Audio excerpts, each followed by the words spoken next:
现各种方面。1个月后，西新闻掌门叶初晨携长老们成为至教门下。自此，西新闻在大明国境内的地盘也与至教活动，并以此为据点发展。在西新闻原本部所在，网络亲自出手，建立了一座新的法坛，命名为移动型猎风法坛。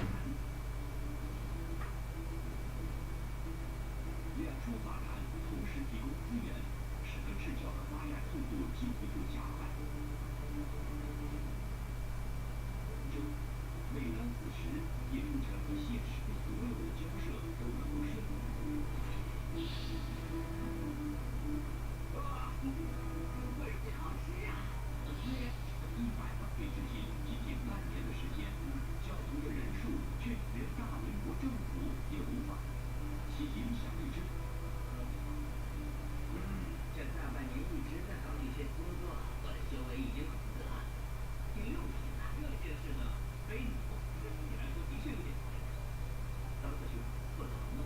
我做过，这个是教教主，他一直当次兄。我做的这些都是为了试炼，怎么可能丢掉自己？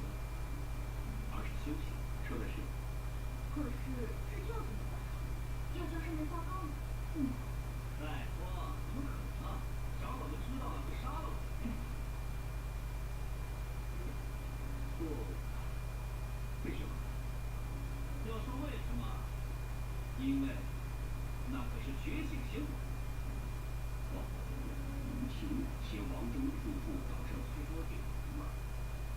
邪教会是对，当然有好处，就是得到新员工，而且位于左京西谷读书会仍有居。这官员也不可以，马匹或者马车必须都放在。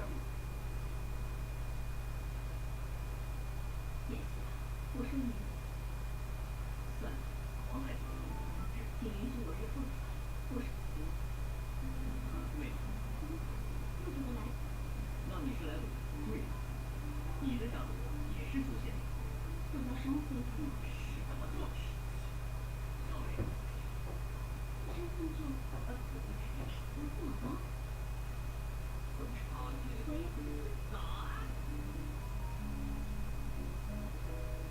既然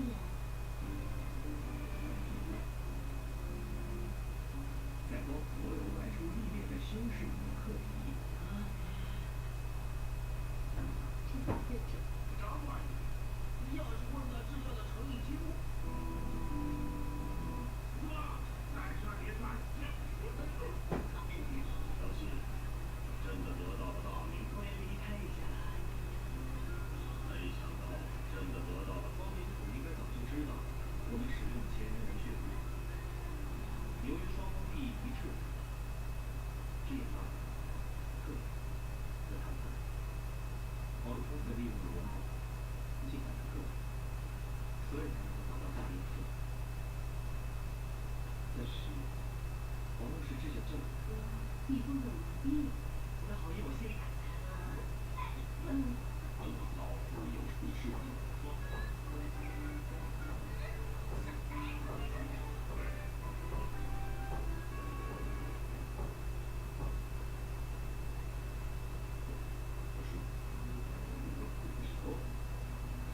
闲话好时候，现在热潮，说人才，若是有本。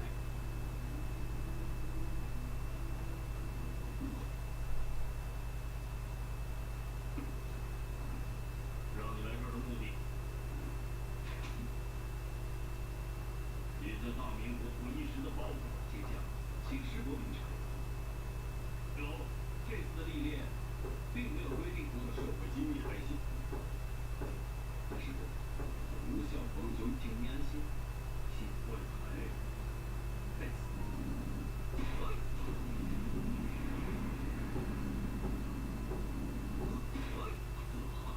弟子并没有成名。你的法力不足。也是想说你的练习并不可能使用为报场师弟师妹课。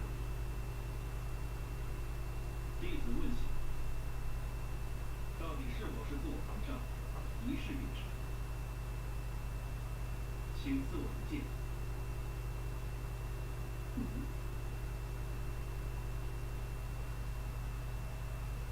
此以何见？问心见。问心的见。问心见。顾名思义，可以问心的见。是许多门派都有之后，当一个门派弟子无法证明自己的具体看法的时候，便可以请求门派的长老来问心。长老以心为话，以见问心。能够接下这一剑的话，便可以证明脱所演出的话就是靠心决胜负。成功的话，谁有用剑中蕴含的先心之，就是所谓的元首。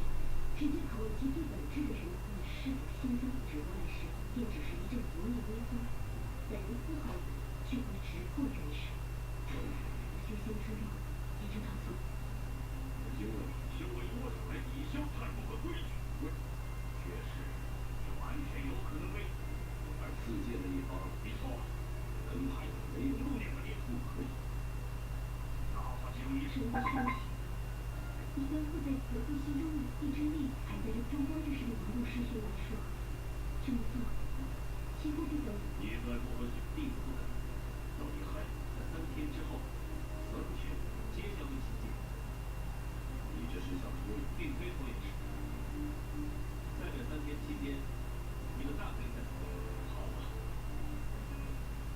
但必须要等。如果再不在，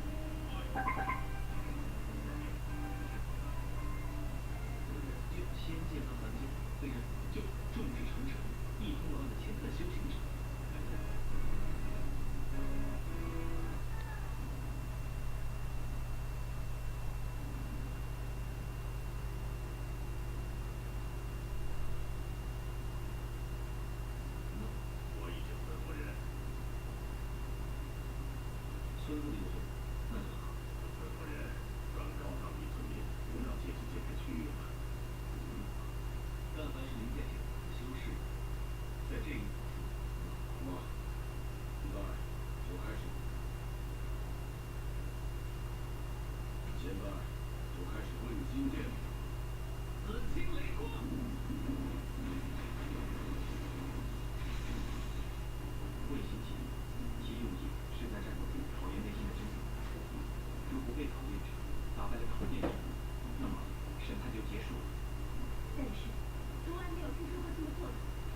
痛苦就是我的快乐，你们的怨言就是我的爱，万事无快。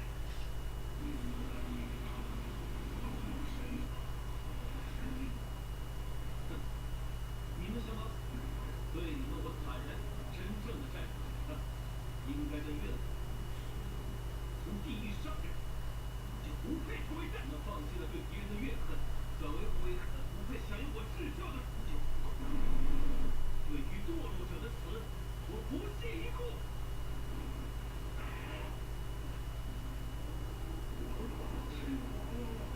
不是，这些人应该是热血无闪的。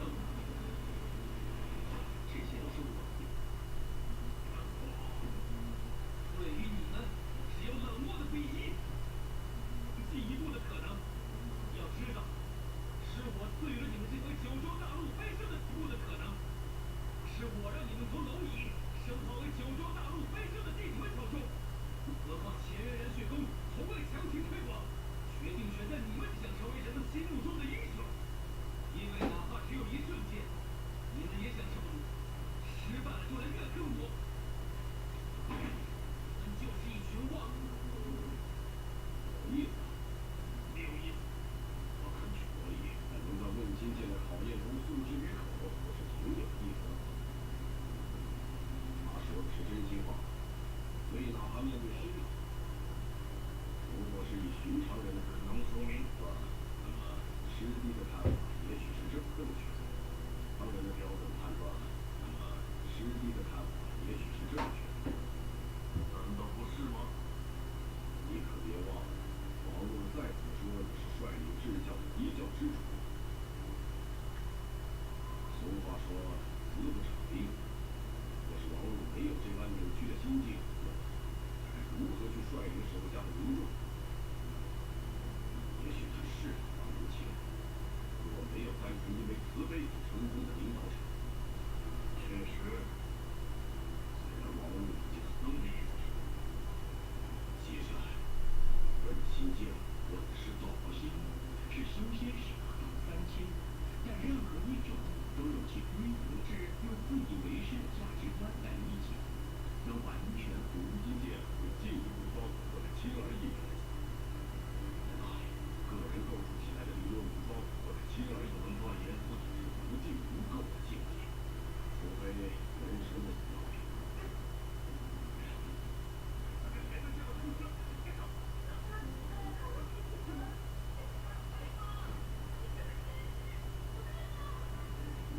那些我貌似可以当实践领事，听他问，更清楚，他正和罪恶看。现在问心剑的威力忽然转变为肉体粗，为什么？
非要拘泥于。若是连我乱3言0件事，不算考虑的，方合适我意思对吗？意思，禁止经营邪教。的确，如果是万仙盟认定治教是正教的话，那么你们是不可能做到的。只是，事情现在已做好了，是这么简单。万仙盟不得分会，确实这么简单。入了万仙盟，不得分管加盟事务的程序。实际上，很多人都没有真正理解万仙盟的本质。说它是修仙联盟，说它是九州大西洋气象档次的官僚机构，不如说的简单明了一些，它是一个高端洋气上档次的官僚机构，仅此而已。既然是官僚机构，就会有坏意。受益者不得不说，腐败的好；既然是官僚机构，就会有缺陷。作为受益者，不得不说，腐败的好。腐败的好，你到底给了他们多少？200万灵石。什么？这个是以玄天我投出的结果。要按平成给制教员的收入，就有近100万灵石。这个数字，小弟已经胜利。将来可就又怎么会愿意承诺这10个彼此两情那高的词？若是没达到此要杀要剐，稀里。我说，原来是这样。没错，公关处处长工作得力，就是这么简单。公关处原来是这样。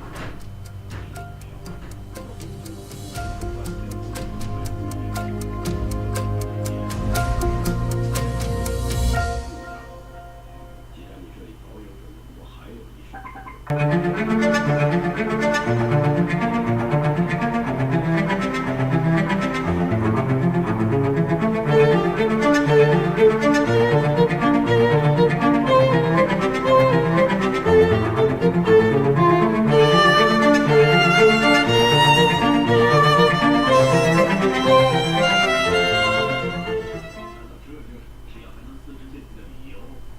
Good evening, ladies and gentlemen. Welcome to Taiwan Main Stage, celebrating women's resilience and strength. Women are a key driving force in our society, and year after year, they continue to demonstrate incredible resilience and strength. Tonight, we are honored to take this opportunity to share Taiwan's significant progress and achievements in areas of gender equality and women's empowerment. On that note, I would like to invite you to watch a short video.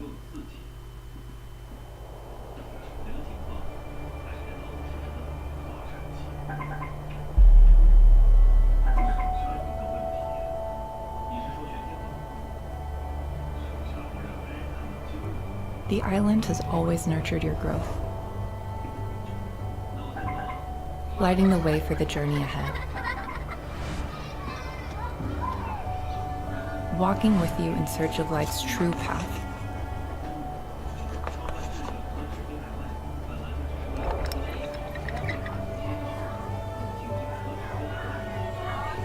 Through the pursuit of future dreams, you will grow as strong as this island, able to sow fields of hope and bring your heart's deepest wishes to life. Through the boundless oceans of time, you've grown into your true independent self. However, the world's malice never fades, and the burdens of reality can be disheartening.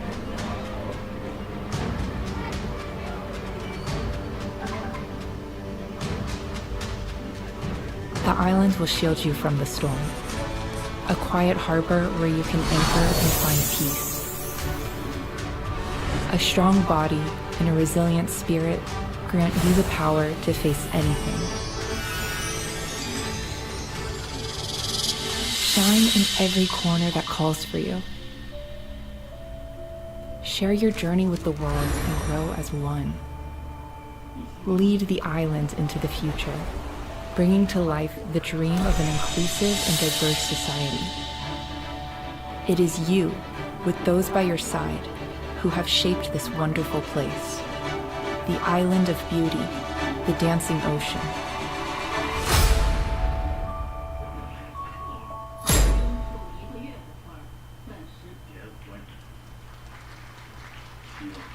Well, I hope you all enjoy the video. And now I would like to invite Ambassador Tom Zhiqiang Li to deliver his opening remarks.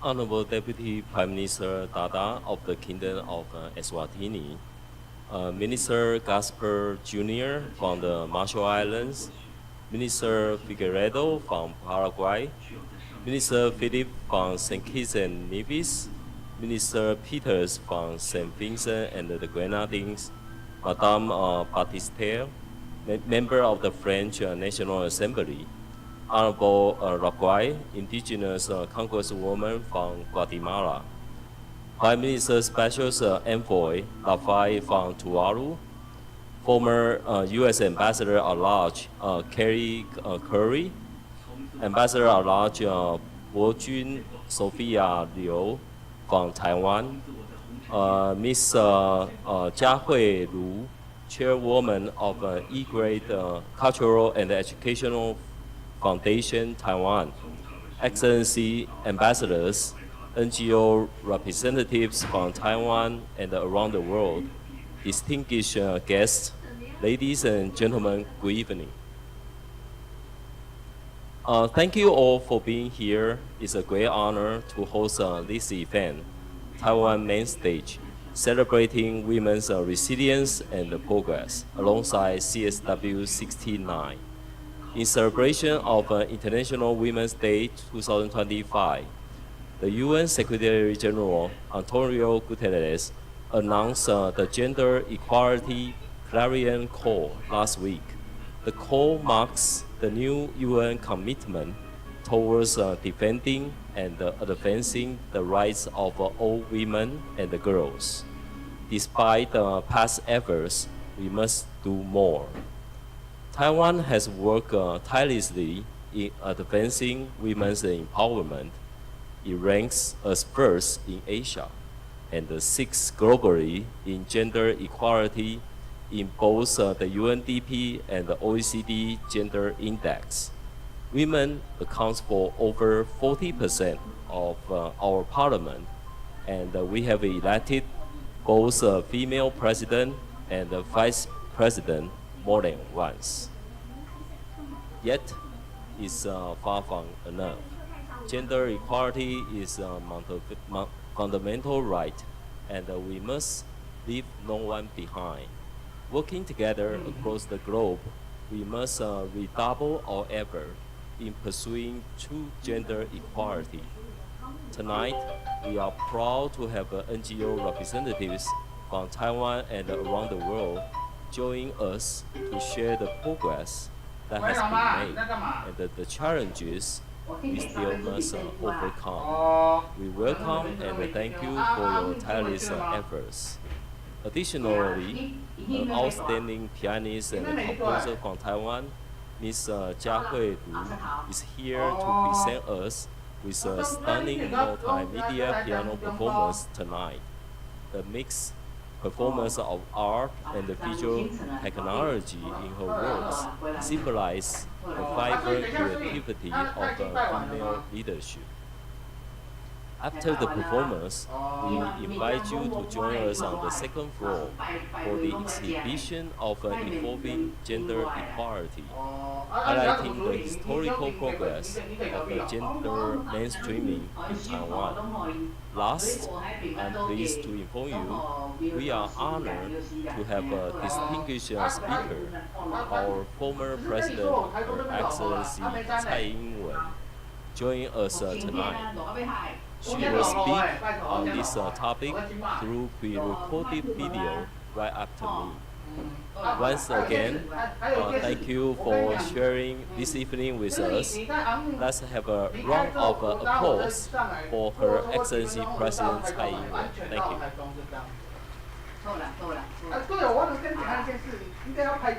Deputy Prime Minister of Eswatini, Ambassador Curry, Ambassador Lee, Ambassador Liu, ladies and gentlemen, good evening. I would like to begin by thanking the Taiwan Ministry of Foreign Affairs and the Taipei Economic and Cultural Office in New York for hosting this event. I also want to commend the Foundation for Women's Rights Promotion and Development and EGRET Cultural and Educational Foundation Taiwan for their work on this year's Taiwan Gender Equality Week. Your efforts serve as both a driver of gender equality and a bridge connecting Taiwan with the international community. This is particularly meaningful work as Taiwan faces barriers to international participations that requires groups like yours to help us engage with the world. That is why we are deeply encouraged by your series of events in New York during this year's section of the Commission of the Status of Women. Your platform allows you to highlight Taiwan's contribution to gender equality and foster further cooperation with global partners in this important mission. Taiwan Gender Equality Week represents an opportunity for Taiwan and partner countries to exchange our expertise and experiences. In this regard, Taiwan has a lot to share, as gender equality in our country has come a long way in recent years. Taiwan's progress has been informed by its gender mainstreaming strategy, which uses a set of tools to help collect and analyze data so that we can target specific outcomes.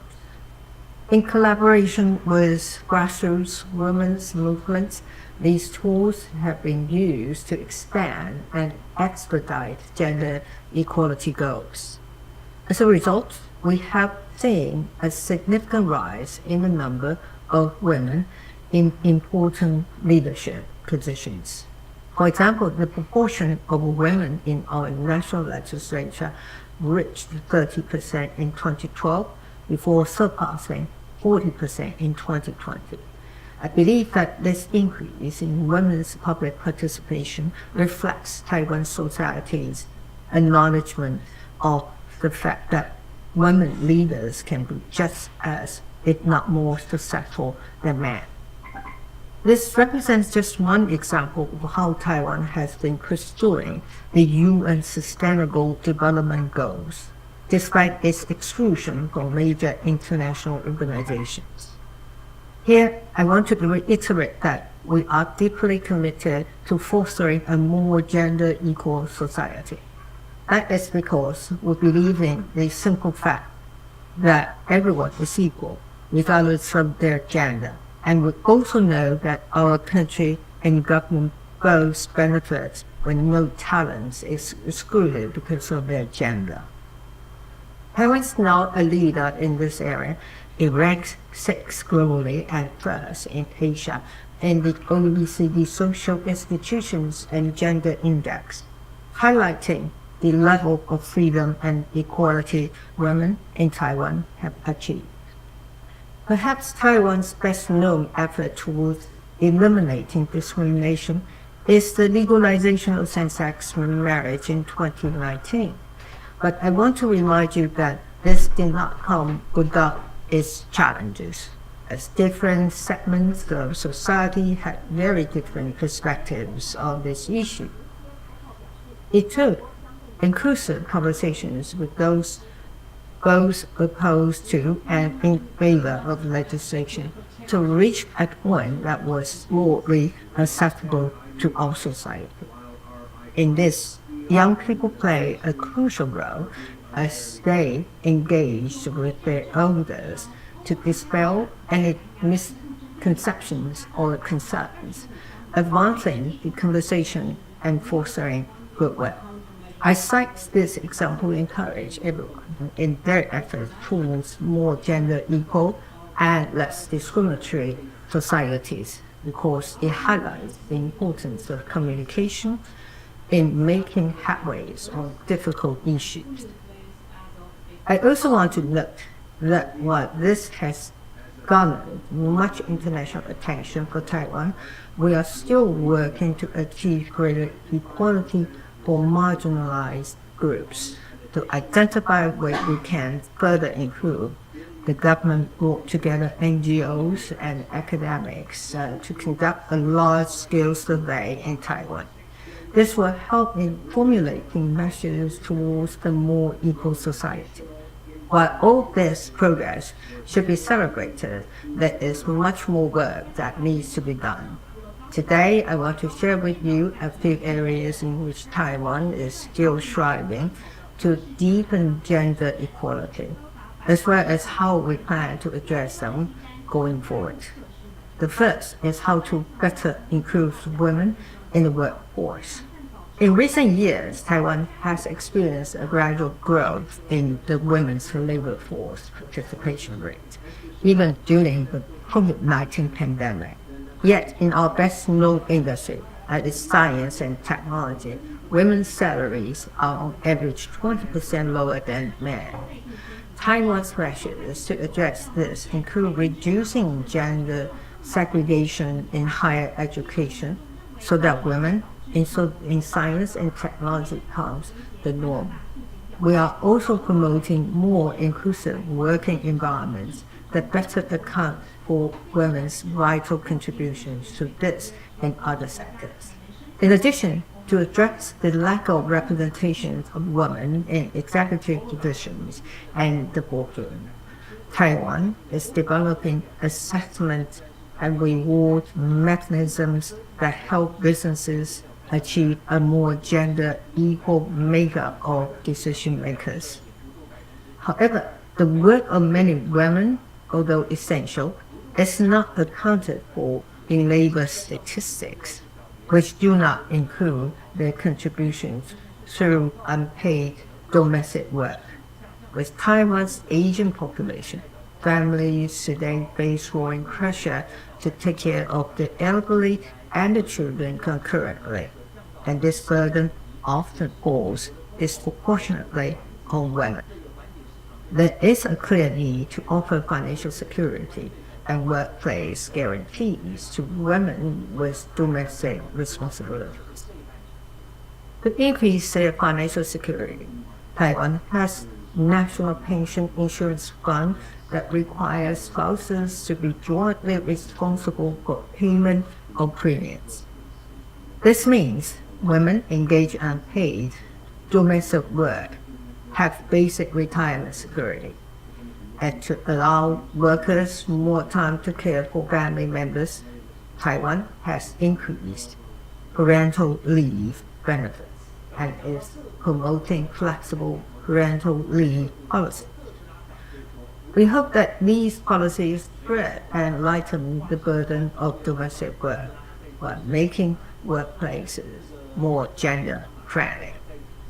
Taiwan is also determined to end gender-based violence, whether it occurs in families, schools, workplaces, or any other setting. To make a substantive difference in this area, we have enacted and amended relevant laws to expand protections for victims and enhance investigative capability. These days, however, this challenge is growing as the frequency of violence and threatening behaviors online increases. Again, Taiwan's response includes amending its laws to address this dangerous trend. But with more people around the world spending more time online, this has become a common threat not confined by national borders. We should therefore be intensifying our collaboration in digital governance to reduce the harm caused by gender-based violence online. The last 3 years have brought unprecedented global challenges, making the road to gender equality more complicated than before.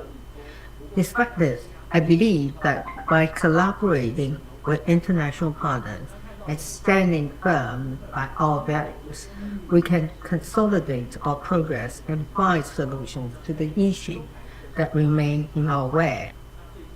I would like to end with this message of hope and by thanking the organizers once again for giving Taiwan's efforts towards gender equality an international platform.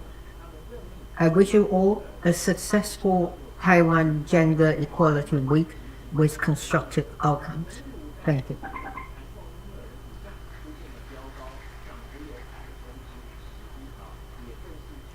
It is such an honor to hear this inspiring message from Taiwan's first female president, Tsai Ing-wen.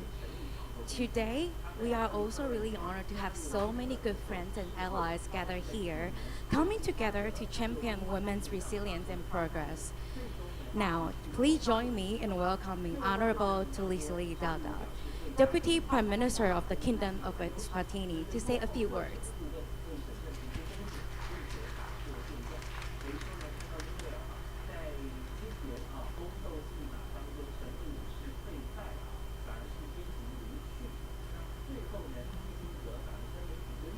Your Excellency, Ambassador Tom Lee,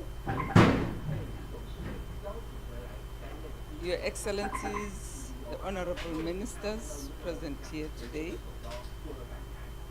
Your Excellency, our Permanent Representative here, Tami Dlamini, distinguished officials, ladies and gentlemen, a good evening.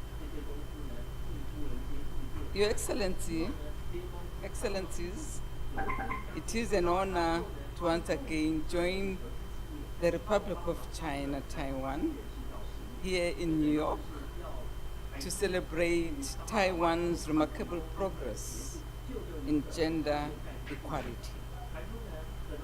The year 2025 is indeed one of reflection and celebration, marking 3 decades since the adoption of the Beijing Declaration and Platform for Action.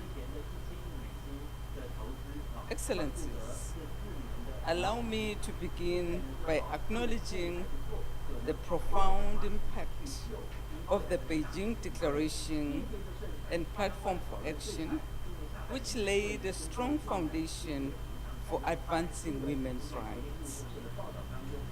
It emphasized the importance of equal participation and representation for all women and girls in every sector of development.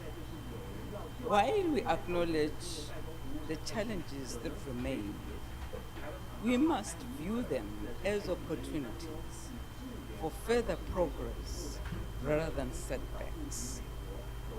Over the years, we have witnessed significant strides in enhancing women's participation and representation in key areas of development.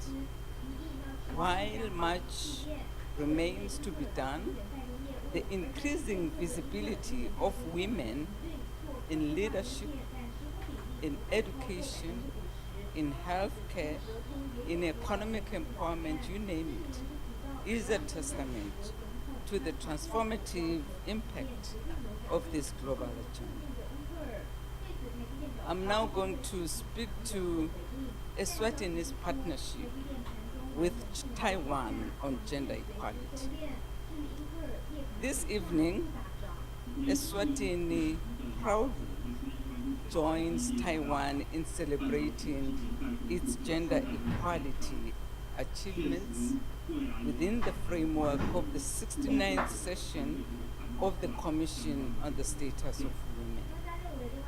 Taiwan's progress in advancing gender equality is not only reflected within its own borders, but also in the impactful work it supports in Eswatini, particularly in programs benefiting women and girls.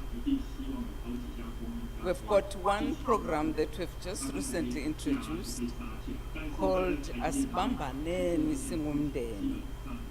Let us hold hands as families. This newly launched program aimed at reuniting families was established in response to the growing concern over social challenges that have led to the disintegration of family structures. Issues such as the rise in child-headed households and the increasing burden on elderly caregivers have made this initiative critical. Taiwan has extended its support by donating some vehicles to enhance the program's operations. Another intervention by Taiwan is that of housing for elderly and vulnerable women. Taiwan has committed to constructing 100 houses for elderly citizens in Eswatini. This project prioritizes women-led households, ensuring vulnerable women and girls have access to safe and dignified housing. Taiwan has also contributed immensely in microfinance, which we call Microfinance Revolving Fund. Through Her Majesty the Queen Mother, Taiwan, through Her Excellency the President Tai, provided 18 million, approximately $1 million USD, to establish a women's microfinance revolving fund. This initiative has directly benefited 450 women entrepreneurs, supporting micro, small and medium enterprises with a remarkable 100% compliance rate. This support has transformed the lives of many young women, enabling them to thrive in business and contribute to economic growth. Further, Taiwan has played a pivotal role in other community development initiatives.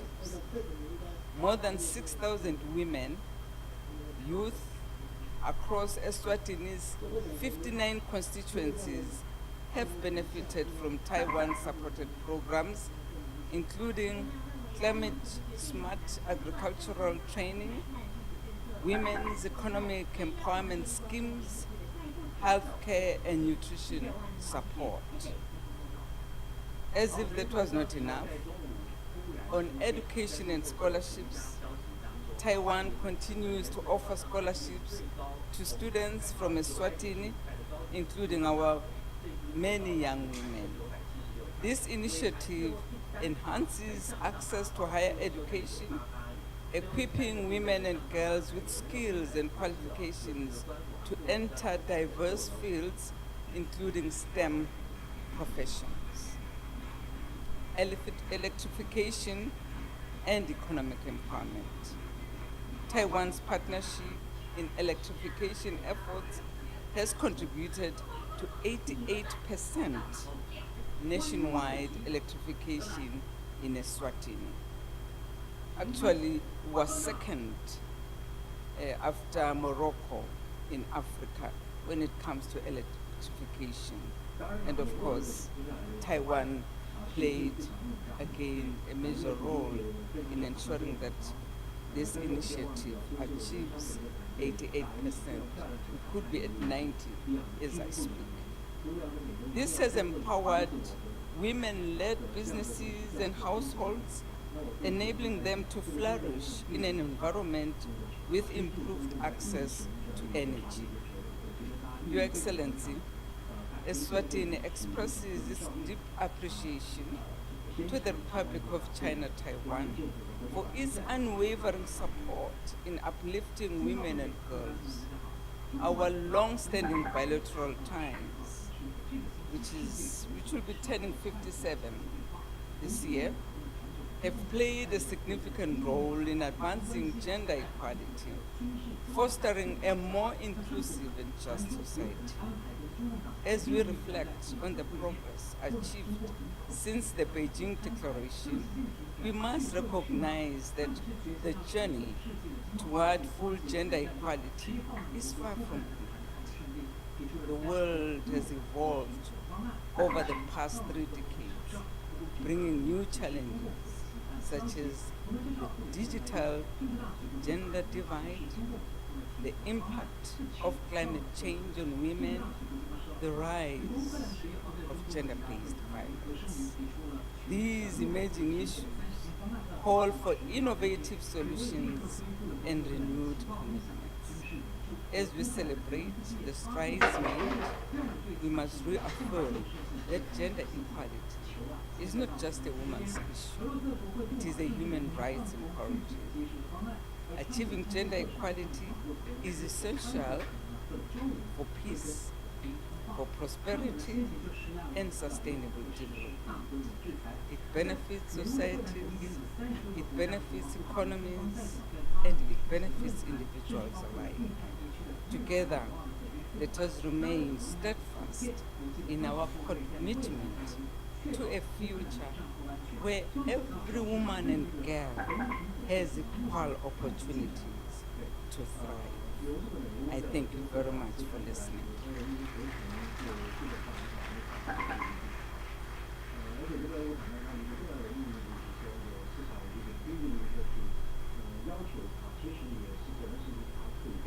Thank you so much, Deputy Prime Minister. Now, may I invite Ambassador Kelly Curry, the former United States Ambassador at Large, to give her remarks.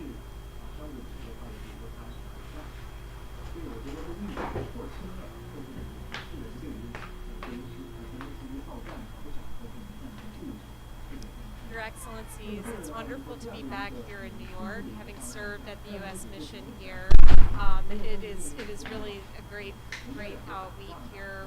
CSW was always a highlight for us, and when I became the Ambassador at Large, unfortunately, it was during COVID, and so I didn't get to have the full experience of being the Ambassador at Large for global women's issues during CSW, during like a full CSW. So it's really great to be able to come back here, and I really appreciate the Taiwanese mission here in New York inviting me to participate in this incredible event.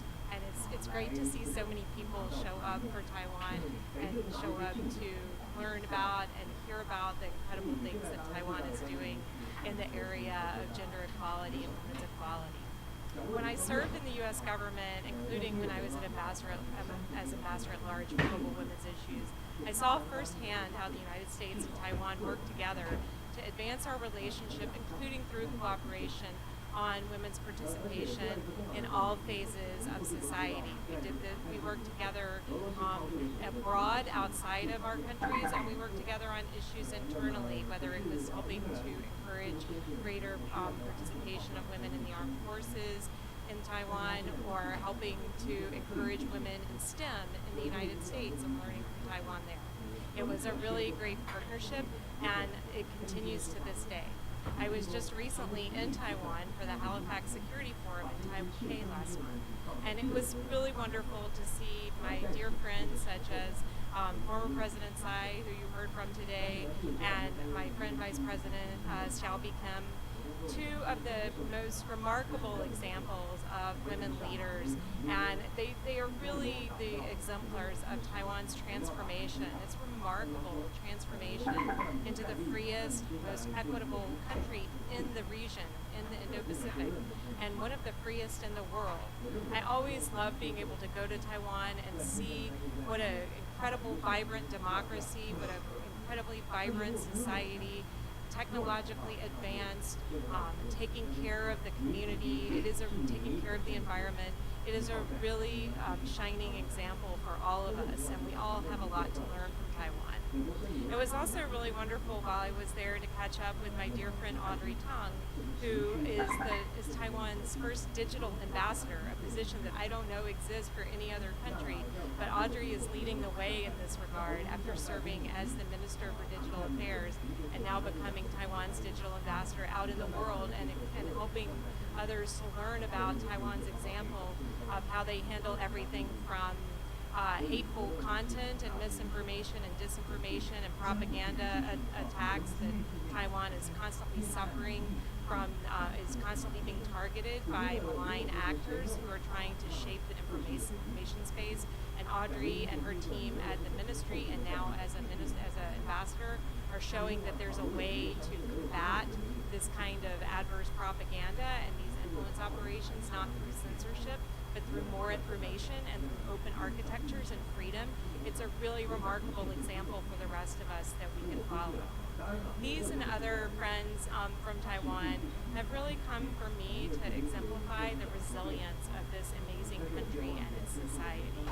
Recently, I have seen Taiwanese women stepping up to drive the reformation of Taiwan's civil defense system, making vital contributions to the safety, security, and prosperity of their nation, and preparing for the worst case scenario in Taiwan. They are stepping up every day at all levels of society, from down in the smallest village all the way up to Taipei City.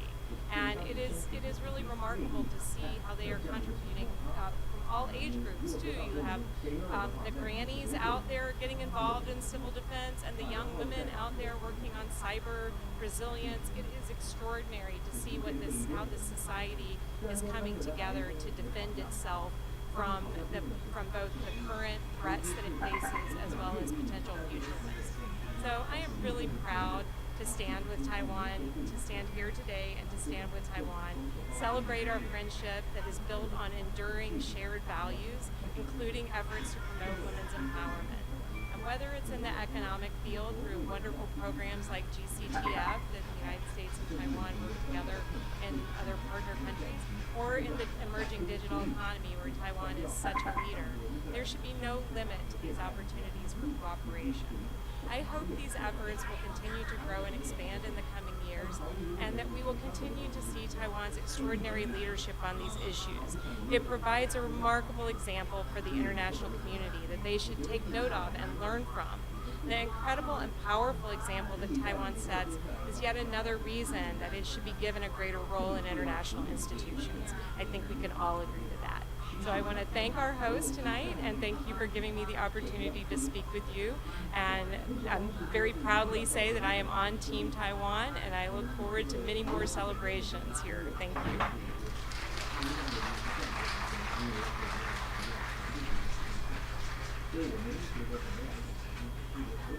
Thank you, Ambassador. Next, I would like to invite Ambassador Bo Junliu, Taiwan's ambassador at large, to say a few words.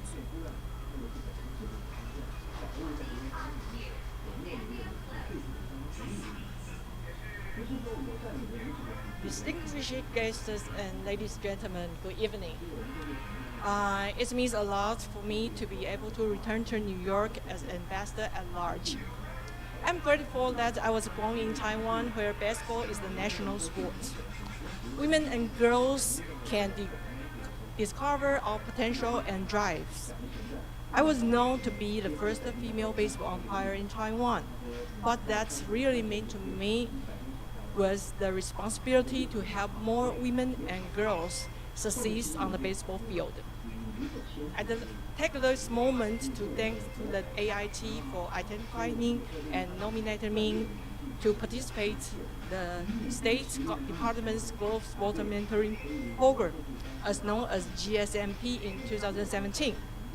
This program recruits 17 female sports emergency leaders around the world every year to come to the United States for training. Through GSMP, I learned about how to promote women leadership and diplomacy through sports. During my 5-week training, I was placed at the National Hockey League in New York, where I got the great opportunity to learn from my mentor, Miss Susan Koike, and the mentor team. Actually, she's here tonight. During my internship, NHL also helped build me connections with MLB, Mets, and other NGOs.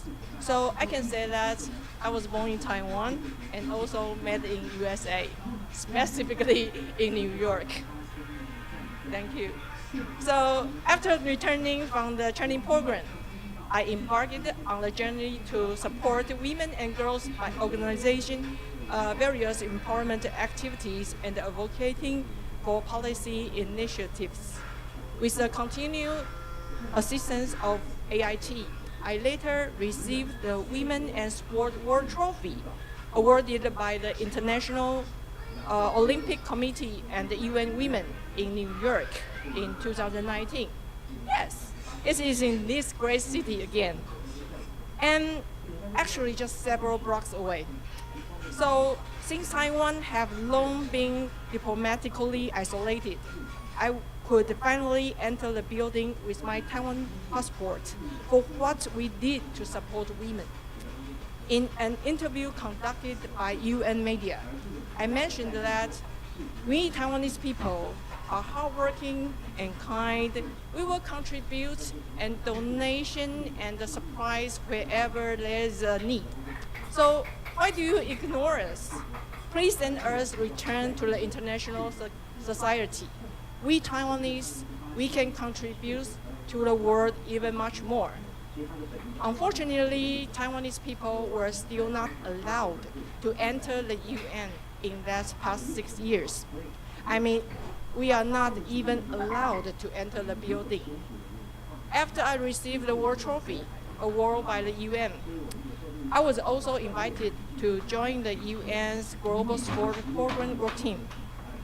The United Nations Office of Counterterrorism used sports to combat terrorism. However, every time I received an invitation to enter the meeting located in the conference room on the UN building, I was reminded that I could not enter the building due to my nationality. This combat terrorism program is kind of terrible to me. Yeah, so